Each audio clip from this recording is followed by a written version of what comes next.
We heard a lot of good things, a lot of bad things, unfortunately, what is happening in the world, in our region.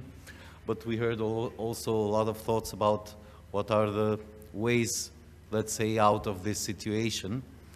Obviously, we cannot be compared to Ukraine. The situation there is extremely difficult. We wish all the best to our colleagues, but also to the Ukrainian people in dealing with this aggression and let me say, unprecedented aggression of the Russian Federation towards the sovereignty and the territorial integrity, but also to the people of Ukraine, where we cannot be compared. And in that sense, we may feel lucky that we are dealing with the problems that we are dealing with, which are very difficult also problems. Problems that people in North Macedonia and the media community face, but also the region. And let me say also Europe, which is under attack of authoritarian tendencies, of political extremism, extreme ethno-nationalism, and this has all taken toll in the, to the capacity of our democracies and media in general. I come here from the Institute for Media and Analytics, who is an organization that deals with disinformation, hate speech, discrimination, and violation of human rights in our country. I would like to focus especially on dealing with disinformation, because I think that that is the main threat to the security of our countries, to the stability of our countries, but also to the very existence of the professional media as we knew them in the past, but as we would hope to see them existing in the future as the key or the main pillar watchdog of democracy. Our institute has been working on debunking and dealing with disinformation. We were producing lots of analyses, debunking, fact-checking stories. We were also the only organization in the region to produce, jointly with a national TV station, Alsat, a short TV show of 10 minutes, which was debunking most actual information in the media and the public discourse. I think it's the only example in the region. And we still believe that the fight against disinformation should be mainstream, and that the media, professional media outlets, influential media outlets, mainstream media outlets should be at the forefront of this struggle, because, let's be frank, civil society organizations, fact-checking organizations are doing a great job, but they are unable to reach mainstream audiences.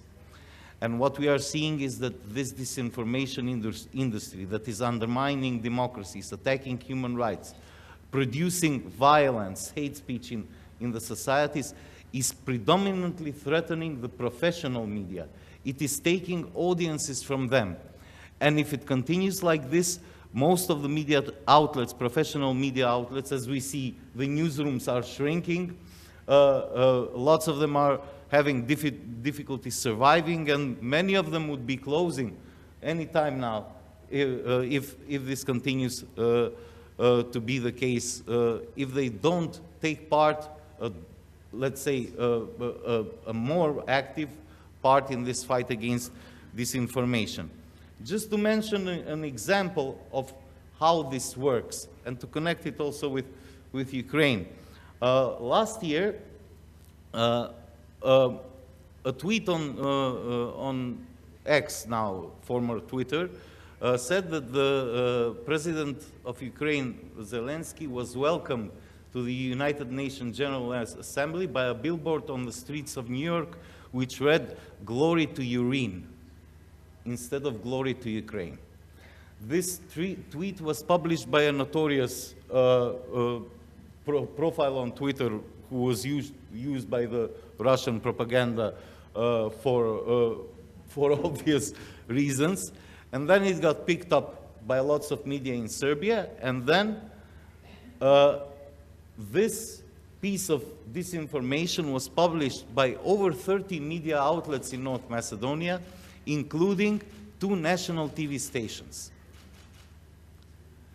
And regardless of the fact that that we had a fact-checking piece on that, and there were also international prominent media such as Reuters and the Associated Press fact-checking services who debunked this disinformation, our media outlets, among them several who define themselves as professional and who have newsrooms and people who could do this fact check, didn't even bother to check whether this is true or not.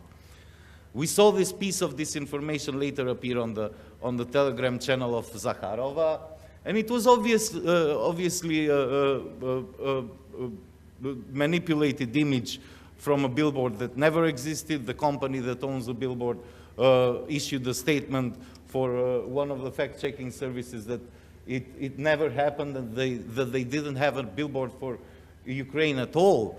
But nevertheless, our media outlets published it, including 2 national TV stations, several news media, online media outlets that are deemed by the public as professional and credible media outlets. So if this is happening for a piece that is not so, let's say, not so important, but just, let's say, a clickbait that taps into the beliefs and the let's say, the dominant belief of a great portion of the Macedonian public, what happens when we face more challenging stories, events, incidents that happen in our country more and more frequently? We have seen the effects of disinformation during the time of the Prespa agreement. We have seen what disinformation, they produced violence and violent protests. We have seen, not to speak about the year before that, and what happened with the disinformation and notorious nationalistic propaganda, which at the end culminated with the attack on the assembly on the 27th of April. We have seen that that type of disinformation produced hate speech and violence during the so-called French agreement and the compromise that led to, let's say, opening the negotiations of North Macedonia with the EU in its first stage. And we are seeing it, what it can produce nowadays with the recent rise of tensions, interethnic tensions in our country. So we can see that disinformation and these attacks on democracy and human rights, not only on interethnic issues, not only related to NATO and the anti-Western propaganda produced by Russia, some media outlets in Serbia, but also by domestic political actors. We have very active, even parliamentary parties, also non-parliamentary political parties that openly propagate and use this information to attack NATO, EU, generally the Western concept and democracies. We see spread of anti-gender disinformation, disinformation against vulnerable minorities, marginalized groups, and I'm afraid that we, democratic societies, are not able still to find a solution to these problems.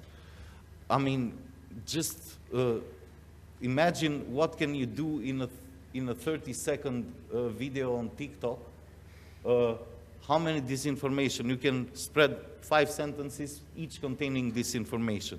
To debunk those disinformation, you would need a thorough research, finding the facts, telling it why it's not true, and you cannot put it in 30 seconds.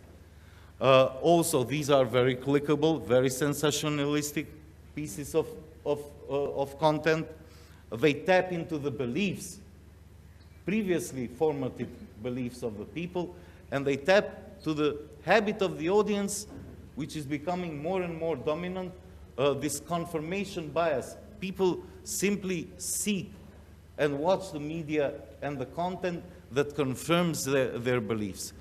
In this sense, it's very difficult for pro-democratic forces to counter this harsh propaganda and overwhelming flood of disinformation content. It's very difficult because if you want to do it, you have to use their tools, and that's not democracy. That's not what we are about. So what are some of the possible solutions? Mainstreaming the fight against disinformation, as I said, coalitions between civil society, fact-checking organizations, and mainstream media. That should be something that should be the focus also of the international donor community, because yes, social networks are becoming more and more dominant in the way people consume content, but if this content is more professionally produced by professional TV stations, professional newsrooms, etc., and if they use their strong channels also on social media to spread this content, I think that they can somehow counter this flood of, I don't know, influencers, podcasters, YouTubers, etc., who are being used as tools for spreading propaganda and disinformation. Also, what we are not seeing, and which is very important, is a more consistent and active role of institutions in this regard. The only part of the society in North Macedonia that is fighting disinformation is civil society organizations.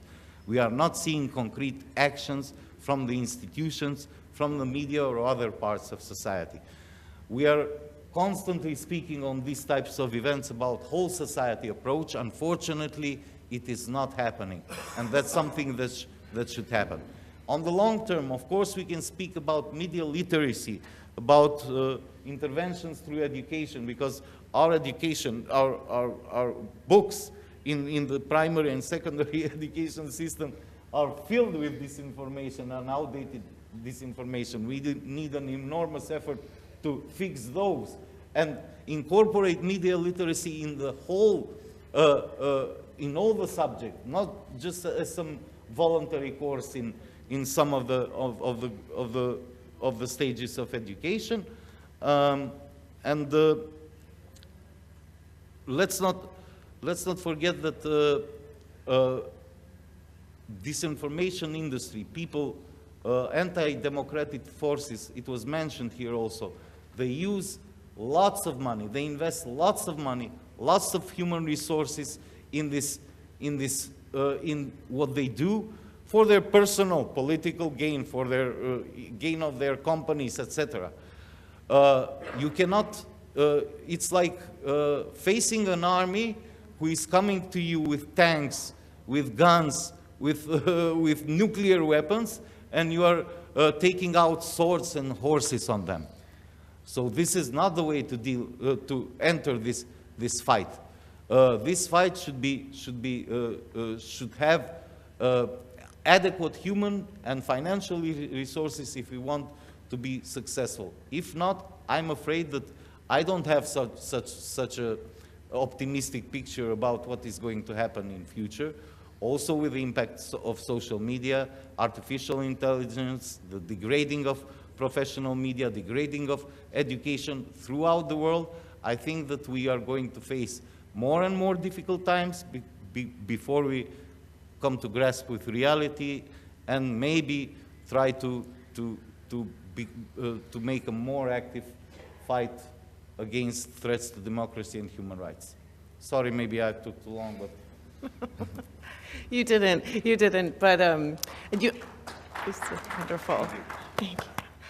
I don't know if you answered my initial question, but I'm really happy with the answer that you provided because it was much more substantive than what maybe you might have said. It was fantastic, truly. And this idea of media literacy education in schools is such a good one.